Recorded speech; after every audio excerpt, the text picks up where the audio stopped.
ఈ నెల చీర కొనుక్కోవాలి. వచ్చే నెల ఇంట్లోకి 2 కుర్చీలు తీసుకుందాం. ఎవరన్నా వస్తే కూకుంటానికి తిప్పలైతుంది. ఓ అక్క, మొన్న షిట్టి కడతా అంటివి కదా, నీ పేరు రాస్తున్నా మరి. పక్కింటి పార్వతక్క వాయిదాల టీవీ కొనేసిందట అప్పుడే. మల్లక్క ఏమన్నా తక్కువనా? బీరువాకి ఆర్డర్ ఇచ్చిందట నెలకింత కడతా అని. నెల రోజులు కానీ అక్క, నేను సుత ఏదోటి పట్టుకొస్తా గాని. ఇగో గిట్లున్నాయట మా అక్కల పిలాండ్లు. ఫ్రీ బస్ వచ్చి పైసలు మిగిలిస్తుంది మరి.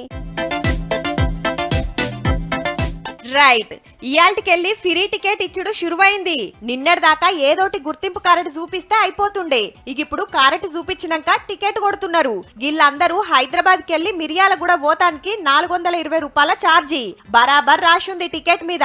కింద చూస్తే సున్నాలు. ఎందుకంటే బస్సుల ఆడోళ్ళు ఎందరెక్కిండ్రు, ఎంత దూరం పోయిండ్రు, దానికి బస్ కిరాయి ఎంత అనే లెక్కుంటేనే కదా గా పైకం ఆర్టీసీకి సర్కార్ ఇచ్చేది.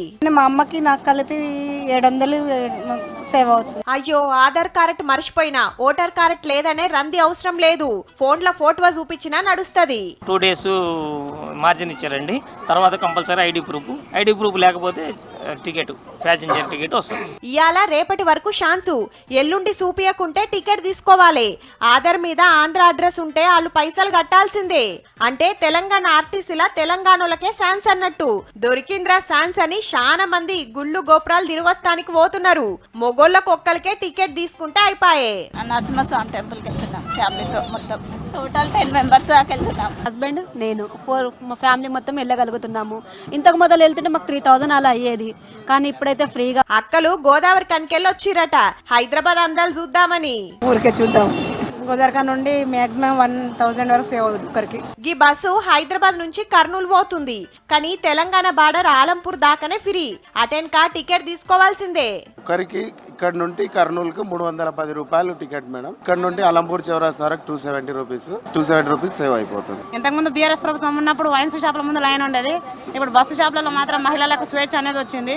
హగో, మాకేం లేదని అన్నల్ సుత డిమాండ్లు పెట్టుడు షురూ చేసిండ్రు.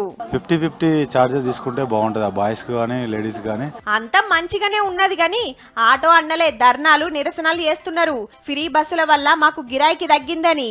సర్కారు న్యాయం చేయాలని 20 తారీఖు నాడు ఆర్టీసీ డిపోల ముంగట ఊకుంటారట. 70% మంది మహిళలు ఆటో ఎక్కి వాళ్ళ గమ్యాలకు చేరుకుని ఈ రోజు ఆటో డ్రైవర్లకి ఉపాధి దెబ్బతీయటం వల్ల మరి రాష్ట్ర ప్రభుత్వానికి ఒరిగింది ఏంటి? ఆటోలు రోడ్డు మీద కనబడకుండా చేస్తున్నటువంటి ప్రభుత్వం ఏదైతే ఉందో కళ్ళు తెరవాలి.